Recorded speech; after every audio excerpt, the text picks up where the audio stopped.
पर ही मौत हो गई थी।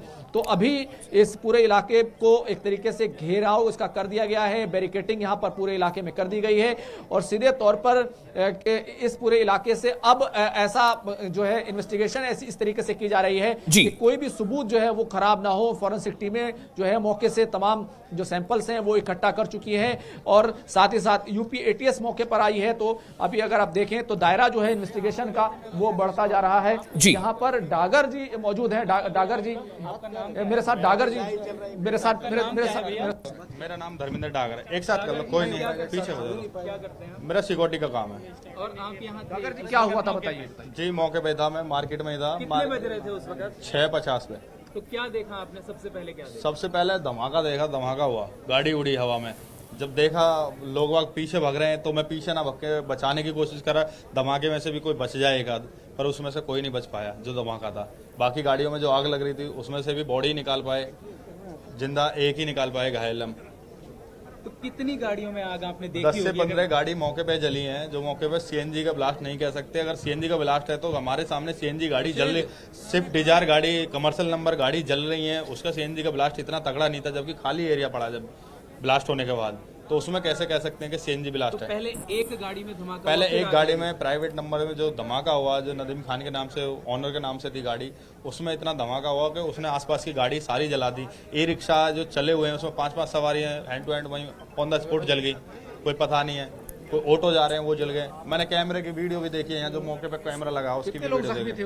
कितने जख्मी नहीं कह सकते ना, मैं क्या बता तो रहा हूँ, ऑन द स्पॉट जल रहे हैं गाड़ी में मेरे आंखों के सामने। मैं पब्लिक से कह रहा हूँ भाई बचवा दो, निकलवा दो, लोहा है, ये गेट लॉक हो चुके हैं गाड़ी के, ये हटवा दो, पर लोग बाग सब वीडियो फोटो में लग रहे हैं, कोई नहीं आ रहे हैं। 10 मिनट बाद पुलिस वाले आए। और आग कितनी देर में बुझ पाई थी? मैं रोड पार था, 1 मिनट लगी मुझे रोड पार करने में। कूंदा डिवाइडर तुरंत बाहर।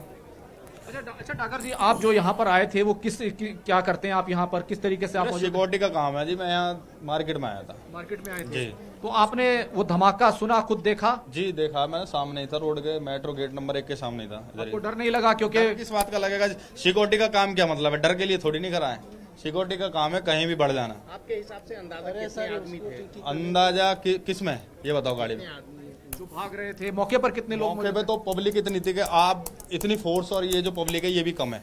बीच में जगह बच रही है ना आपके जाने के लिए, ये भी नहीं है। वो तो बहुत पब्लिक थी, ट्रैफिक इतना था। सिक्योरिटी का आप काम करते हैं, आपको लगता है कि ये कोई साजिश करते हुए, कोई बाज़ाब्ता निशाना बनाते हुए तमाम चीजें इस तरह की घटना है? निशाना या साजिश नहीं कह सकते, क्योंकि गाड़ी मूव चलती हुई गाड़ी फटी है, कोई रुकी हुई गाड़ी नहीं फटी है। पहले तो दिल्ली पुलिस की मैं लापरवाही कहता हूँ। मौके पे पुलिस यहाँ 2 कांस्टेबल के अलावा कोई नहीं था। 10 मिनट बाद पुलिस कहाँ से आ जाती है जब मौका दुर्घटना हो जाती है। जिस गाड़ी में धमाका हुआ वो चल रही थी? वो भी चल रही थी, सारी गाड़ी मूव चल रही है। मैंने कैमरे की वीडियो तक की देखी है, रिकॉर्डिंग भी देखी है सब। जब मुझे 1 घंटा चौकी में बैठा दिया तो मैं वीडियो देखता रहा, वहाँ वीडियो चला रहे थे, सारी देखी है मैं, सारी गाड़ी मूव चल रही थी। अच्छा मतलब गाड़ियां चलती हुई धमाका हो गया और फिर तमाम लोग जख्मी और जो है मौत हो गई। डेड बॉडी में बदल गई जी। ये नहीं पता कितने मरे, कितने घायल नहीं कहते। 1 घायल निकाला मैंने तो 7 बॉडी निकाली है। बस इतना ये कि पब्लिक नहीं आई कहने पे, इतना कहने के बाद भी पब्लिक नहीं आ रही। मैं बुला रहा हूँ, निकलवा दो। लोग वक्त चिल्ला रहे हैं, गाड़ी में जल रहे हैं, सीएनजी गाड़ी फट रही है, दूर तो जा रहे हैं, गाड़ी फट रही है। ये नहीं है कि उसमें जो जल रहा है, मर रहा है, उसे निकलवा दो। ना मुझे किसी का आईडी देखने का मौका, ना कुछ। मैं तो बचाने को उस पर गया और कुछ नहीं। चलिए, बहुत बहुत शुक्रिया बात करने के लिए। तो आप देखिए कि जिस तरीके से तमाम वीडियो फुटेज वगैरह देखी गई थी और जिस तरीके से बताया कि जाहिर सी बात है इन्वेस्टिगेशन का पार्ट है, लेकिन कई पहलू जो है वो निकलकर सामने आ रहे हैं कि गाड़ियां मूव कर रही थी और चलती गाड़ी में ये धमाका हुआ है। ये एक बड़ा अहम जो है कहना चाहिए सवाल है, क्योंकि सीसीटीवी फुटेज देखने वाले जो व्यक्ति हैं वो ये बता रहे हैं कि सीसीटीवी फुटेज हमने देखा था और उसमें ये तमाम चीजें सामने आई हैं। तो नए नए पहलू जो है इस पूरे मामले में निकलकर सामने आ रहे हैं।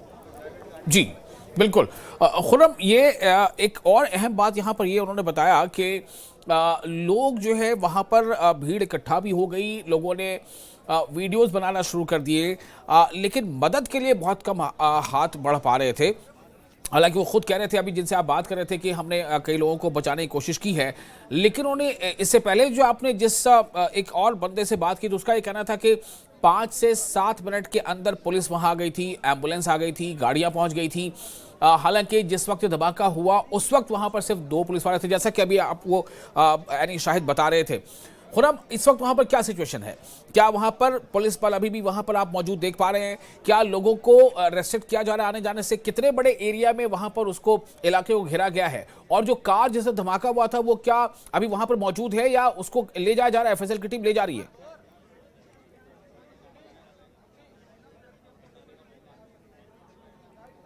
खुरम, आप हमें सुन पा रहे हैं? खुरम तक लगता है हमारी आवाज नहीं पहुंच पा रही है।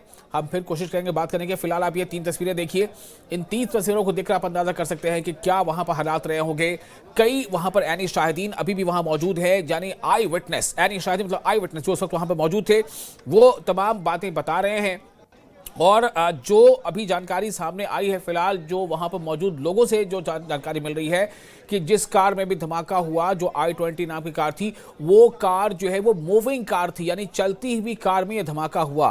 कोई गाड़ी वहां पर पार्कड थी या वहां स्टेशन थी, उसमें धमाका हुआ हो, ऐसी जानकारी अभी नहीं मिली है। जो आई विटनेसेस का कहना है, जो लोग वहां मौजूद थे, उनके मुताबिक जो कार में धमाका हुआ है वो कार भी चल रही थी उस वक्त। तो चलती हुई कार में ये धमाका हुआ है। अब ये धमाका कैसे हुआ, क्यों हुआ, कितनी उसकी इंटेंसिटी है, ये हमारे तमाम जो सिक्योरिटी एजेंसीज हैं, एनआईए की टीम चूंकि वहां पहुंच चुकी है और एफएसएल भी पहुंच चुकी है, तो तमाम जानकारी इकट्ठा करेंगी। फिलहाल जो जानकारी हमने आपको दी उसके मुताबिक हरियाणा की एक कार थी, कार का नंबर HR26 है और उस कार के नंबर जो कि हरियाणा का नंबर है, उसमें ये ब्लास्ट हुआ है। और जो जानकारी फौरन मिली थी, मोहम्मद सलमान नाम का एक शख्स है जिसके नाम से वो गाड़ी थी, और उस शख्स तक पुलिस पहुंची और पुलिस ने उसे डिटेन किया, उससे पूछताछ की, तो उसने बताया कि ये गाड़ी उसकी थी, लेकिन 1.5 साल पहले उसने ओखला के देवेंद्र को वो गाड़ी बेच दी थी। उसके बाद जो जानकारी सामने आई उसके मुताबिक देवेंद्र से पुलिस ने पूछताछ की और सलमान ने उस गाड़ी को बेचे जाने के तमाम डॉक्यूमेंट्स भी दिखाए थे। पुलिस ने जब देवेंद्र से पूछताछ की तो देवेंद्र का यह कहना था कि उसने वो गाड़ी अंबाला के किसी व्यक्ति को बेच दी थी, जिसके बाद हरियाणा पुलिस ने वो गाड़ी अंबाला पुलिस से उसकी जानकारी साझा की है, जो अभी जानकारी फिलहाल सामने आ रही है। कुल मिलाकर यह है कि यह धमाका काफ़ी ज़ोरदार धमाका हो गया, काफ़ी ताकतवर धमाका है और इसमें अब तक जो लोग जिनकी जाने गई हैं उनकी तादाद बढ़कर 11 पहुँच चुकी है। 11 लोगों की मौत हो चुकी है, जबकि 20 अभी भी जख्मी बताए जा रहे हैं। ये तमाम जख्मी ज्यादातर LNJP अस्पताल में दाखिल है। खुर्रम हमारे साथ जुड़ चुके हैं, इस वक्त मौके वारदात पे ही मौजूद हैं। खुर्रम, क्या जो जानकारी आ रही है कि 11 लोगों की मौत हुई है, काफी लोग अभी जख्मी हैं, तो उनकी तादाद 20 बताई जा रही है, इसमें कुछ जानकारी मिल पा रही है कि जो जिनकी जानें जा चुकी हैं उनमें से कितने मर्द हैं या कितनी औरतें हैं, और क्या वो तमाम के तमाम लोग दिल्ली के रहने वाले हैं या उनमें कुछ बाहरी भी हैं? देखिए, अभी क्योंकि इन्वेस्टिगेशन चल रही है, सीधे तौर पर ये जानकारी अभी तक सामने नहीं आई है कि क्या सूरत हाल है, कितने मर्द हैं और कितनी जो ख़वातीन हैं उसके अंदर कितनी विमेंस हैं। लेकिन जहां मैं खड़ा हूं, मैं आपको ये दिखाता हूं कि किस तरीके से अभी भी इस पूरे स्पॉट पर कई ऐसी चीज़ें यहाँ पर मौजूद हैं, यानी कि बॉडी पार्ट्स मौजूद हैं। आप देख सकते हैं कि यहाँ पर कैमरे से जो तस्वीरें बनाई जा रही हैं, वो तस्वीरें जो हैं यहाँ पर कई बॉडी पार्ट्स जो हैं यहाँ पर पड़े हुए हैं। मैंने जैसे कि आपको पहले भी दिखाया था कि किस तरीके से यहाँ से 30 मीटर दूर जो धमाका हुआ, वहाँ पर गाड़ी अभी भी मौजूद है, i20 जो गाड़ी थी, और उसके सिलसिले में इन्वेस्टिगेशन जारी है। और यहाँ पर एक कार का पार्ट जो है अभी भी यहाँ पर एक ब्लास्ट में जो परखच्चे उड़े कार के, वो भी अभी यहाँ पर मौजूद है। आप देखिए कि ये बिल्कुल जो है 30 मीटर दूर आकर यहाँ पर गिरा है, तो कितना तेज ब्लास्ट था वो तो हम दिखा रहे हैं तस्वीरों में। और जिस तरीके की आग और जिस तरीके का रंग जो नारंगी जो है यहाँ पर जो स्ट्रीट लाइट है उनसे ऊंची आग जो है पैदा हो गई थी, वो तमाम चीज़ें बताती हैं कि आखिर ये आतंकी हमला जो है वो किस तरीके से हुआ। लेकिन अगर आप देखें तो आज ही के दिन फरीदाबाद में जिस तरीके से जो विस्फोटक सामग्री पकड़ी गई थी और 350 किलो जो है RDX पकड़ा गया था, उससे ये साफ था कि कहीं ना कहीं एक बहुत बड़ी साजिश जो है वो रची जा रही थी। जम्मू कश्मीर पुलिस से 15 दिनों से छापेमारी कर रही थी और हरियाणा पुलिस के साथ आज इस ऑपरेशन को अंजाम दिया, लेकिन शाम होते होते जिस बात का डर था वही हुआ। आप देखिए कि एक तरफ चांदनी चौक का इलाका, इस पूरे इलाके में हमेशा भीड़ भाड़ होती है और इसी को देखते हुए अंदर गाड़ियों की एंट्री नहीं होती है, गेट जो है हमेशा बंद रहते हैं, लेकिन अंदर और बाहर जो रिक्शा है, ई रिक्शा खासतौर से और जो नॉर्मल रिक्शा है वो भी यहाँ पर मौजूद रहते हैं। बहुत ज्यादा भीड़ रहती है और उसी के बिल्कुल सामने जो लाल किला है, जहां से प्रधानमंत्री हर 15 अगस्त को यौम आजादी को जो लाल किले की प्राचीर पर, उसके मीनार पर जो तिरंगा लहराते हैं, बिल्कुल उसके बिल्कुल सामने है। और उसी के लाल किले के गेट से जो लगा हुआ मेट्रो स्टेशन है, ये लाल किले का गेट आप देख रहे हैं, ये लाल किले का गेट, और इसके पीछे वो प्राचीर जहां से प्रधानमंत्री तिरंगा लहराते हैं, और उसी से लगा हुआ वो गेट जहां पर आपको हाल्ट और जो है ट्रैफिक के जो आपको साइन बोर्ड दिखाई दे रहे हैं, बिल्कुल वहीं पर जो मेट्रो स्टेशन का गेट है वहीं पर यह धमाका हुआ। और जिस तरीके की अभी तक हमारे पास जो खबर आई है कि जो एक एनी शाहिद है मौके पर यहाँ पर मौजूद थे, उन्होंने जो देखा, उन्होंने बताया कि उन्होंने सीसीटीवी फुटेज देखी है कि चलती हुई गाड़ी में धमाका हुआ है। तो ये एक बड़ा अहम जो है पहलू निकलकर सामने आया है कि चलती हुई गाड़ी में धमाका हुआ, मौके पर ही बॉडी पार्ट्स जो है वो अलग अलग जगह पड़े हुए थे, लोग जख्मी थे, अपनी जान बचाने के लिए लोग भागे और अफरा तफरी जो है इस पूरे इलाके में मच गई थी। लेकिन जो रिस्पांस है वो दिल्ली पुलिस का या फिर जो हमारी सुरक्षा एजेंसियों का, एम्बुलेंस का, वो बहुत तेज हुआ। 10 मिनट के अंदर तमाम गाड़ियां यहां पर मौके पर मौजूद थी, क्योंकि लाल किला खुद जो है उसमें काफी हाई सुरक्षा जो है वहां पर रहती है, वहां पर हाई सिक्योरिटी जोन है। तो यहां पर भी तमाम सिक्योरिटी के जो पुलिस एहलकार थे उन्होंने मौके पर मदद की और एक तरीके से काफी लोगों को यहां से हॉस्पिटल भेजा गया। लेकिन मौके पर दुखद तौर पर 8 लोगों की मौत हो गई थी, लेकिन धीरे धीरे नंबर बढ़कर अब 11 हो चुका है और जो इन्वेस्टिगेशन है वो धीरे धीरे आगे बढ़ रही है। गाड़ी जिस गाड़ी में I-20 में धमाका हुआ था उसको लेकर कई तरह की बातें जो है अब सामने आ चुकी हैं। सलमान नाम के एक शख्स को हिरासत में लिया गया है, अंबाला पुलिस इस मामले में जांच कर रही है और इसी तरीके से दिल्ली पुलिस और दूसरी सुरक्षा एजेंसियां जो हैं वो इस मामले में जांच कर रही है। तकरीबन आधा से पौन घंटा पहले यहाँ पर एटीएस भी, यूपी एटीएस है, वो भी यहाँ पर पहुंची है। तो इन्वेस्टिगेशन का दायरा जो है अब बढ़ता जा रहा है। एक तरीके से देखिए कि फरीदाबाद में 2900 किलो की विस्फोटक सामग्री बरामद होती है, 350 किलो RDX बरामद होता है और ये जो उस छापेमारी का नतीजा था, उस इन्वेस्टिगेशन का नतीजा था जो जम्मू कश्मीर पुलिस कर रही थी। और शाम होते होते इतनी बड़ी घटना को, इतनी बड़ी वारदात को जो है अंजाम दे दिया जाता है।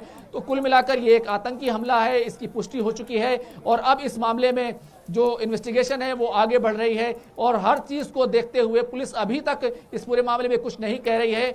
जाहिर सी बात है, इन्वेस्टिगेशन की तमाम चीजें नहीं ना तो बताई जा सकती हैं, ना ही उनको सामने रखा जा सकता है जब तक कि उसके जो असल मुजरिम हैं उनको ना पकड़ लिया जाए। तो ये तमाम चीजें जो है अभी यहाँ पर जो है अंडर इन्वेस्टिगेशन है। पुलिस मौजूद है, गाड़ी मौजूद है, पुलिस की टीमें मौजूद है, फॉरेंसिक्स टीम ने यहाँ से जो सैंपल्स हैं वो इकट्ठे कर लिए हैं। लेकिन इस सब के बावजूद अभी मौके पर बहुत सारे सैंपल्स, बहुत सारी ऐसी चीजें पड़ी हुई हैं जो बताती हैं कि ये दरअसल ये जो बम धमाका था वो कितना बड़ा और कितना शदीद था। बिल्कुल।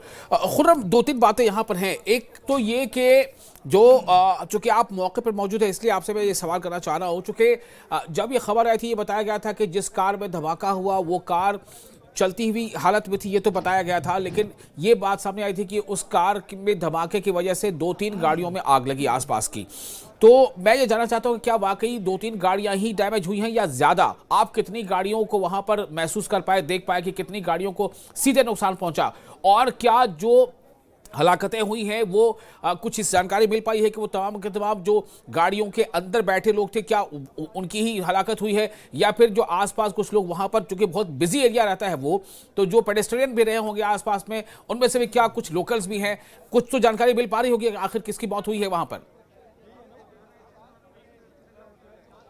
देखिए, अभी तक ये साफ नहीं है कि किसकी मौत हुई और शनाख्त जो है, जाहिर सी बात है पुलिस को इन्वेस्टिगेशन करनी है और उसमें ये देखना है, क्योंकि जिस गाड़ी में धमाका हुआ उसमें भी लोग मौजूद थे और फिर उसके बाद जो यहाँ पर काफ़ी ज़्यादा भीड़ रहती है और ई रिक्शा खासतौर से यहाँ पर रहते हैं, क्योंकि लोग यहाँ से आसपास के इलाके में चांदनी चौक जाते हैं, यहाँ से पुरानी दिल्ली रेलवे स्टेशन जाते हैं, यहाँ से जामा मस्जिद जाते हैं और अलग अलग जगहों पर जाते हैं। बहुत सारे लोग यहाँ से नई दिल्ली रेलवे स्टेशन जाते हैं। तो यहाँ पर बहुत ज़्यादा भीड़ रहती है और ख़ास तौर से जो आम लोग हैं वो लाल किले का जो गेट है, उसका जो मेट्रो स्टेशन है, उसके पास में काफ़ी ज़्यादा भीड़ रहती है। हम भी यहाँ पर उससे पहले कई मरतबा आ चुके हैं, कई मरतबा यहाँ पर हमने प्रदर्शन भी कवर किए हैं। और उसी के साथ साथ आप देखिए कि अभी जो जिस बात को जो यहाँ पर चश्मदीद हैं उन्होंने हमें बताया है कि एक गाड़ी में जो जिसमें धमाका हुआ उसका अगला हिस्सा तो बचा, लेकिन पिछला हिस्सा पूरी तरीके से वो एक तरीके से उसको खत्म हो गया और उसके परखच्चे उड़ गए। आसपास जो ई रिक्शा, 2 ई रिक्शा थे, उसमें लोग बैठे हुए थे, कई बाइकें जो हैं यहाँ पर मौजूद थी, उन बाइकों में आग लग गई। तो एक तरीके से कह सकते हैं कि जिस धमाके में लोग जो है जल रहे थे, बिल्कुल उनके बदन पर आग लगी हुई थी, जिसमें से 7 लाशें, एक चश्मदीद ने बताया कि 7 लाशें तो उसने मौके से तुरंत जो है वहां से जो है उसने खुद निकलवाई थी। जो सिक्योरिटी के हमारे जो है नरेंद्र डागर जो हमारे साथ अभी बातचीत कर रहे थे, उन्होंने बताया कि 7 लाशें उन्होंने वहां से निकाली थी। लेकिन अगर आप देखें तो ये मामला जो है इसका जो आप देखिए कि इसकी इंटेंसिविटी बताती है कि बहुत शदीद था, लेकिन जो साजिश जो है, जो तमाम घटनाक्रम है, यही नहीं बल्कि फरीदाबाद से पहले जो है गुजरात, अहमदाबाद में भी गुजरात ATS ने ऐसी ही कार्रवाई, ऐसे ही आतंकी जो एक मॉड्यूल है उसको पकड़ा था। तो कई तरह की ऐसी चीजें हैं जो ये बताती हैं, जिस तरीके से लश्कर तैयबा का नाम जो है फरीदाबाद वाले मामले में आया और अंसार गज़वा हिंद का जो नाम है वो इस मामले में सामने आया। तो कई आतंकी जो गुट हैं वो कहीं ना कहीं इस पूरे हमले के पीछे जो है वो उनका होना जो है लगभग तय है। अब वो कौन से हैं, ये तमाम इन्वेस्टिगेशन चल रही है, जल्द ही तमाम बातें जो है धीरे धीरे जो है सामने आएंगी। बिल्कुल। और इस वक्त एक यहाँ पर जानकारी मैं अपने दर्शकों को दे दूं, केंद्रीय गृह मंत्री अमित शाह ने चूंकि मुलाकात की है, हमने तस्वीरें भी दिखाई कि अमित शाह चूंकि जाए वकू पर भी पहुंचे, जहां पर एक घटना घटी वहां भी पहुंचे और उसके बाद वो अस्पताल में जाकर भी उन्होंने मरीजों से मुलाकात की है, जो जख्मी हो गए उनसे मुलाकात की है। उसके बाद उन्होंने जानकारी जो पोस्ट की है वो ये लिखते हैं कि pained beyond words by the loss of lives in a blast in Delhi. Delhi में जो जाने गई हैं इस ब्लास्ट में, इससे काफ़ी दुख है।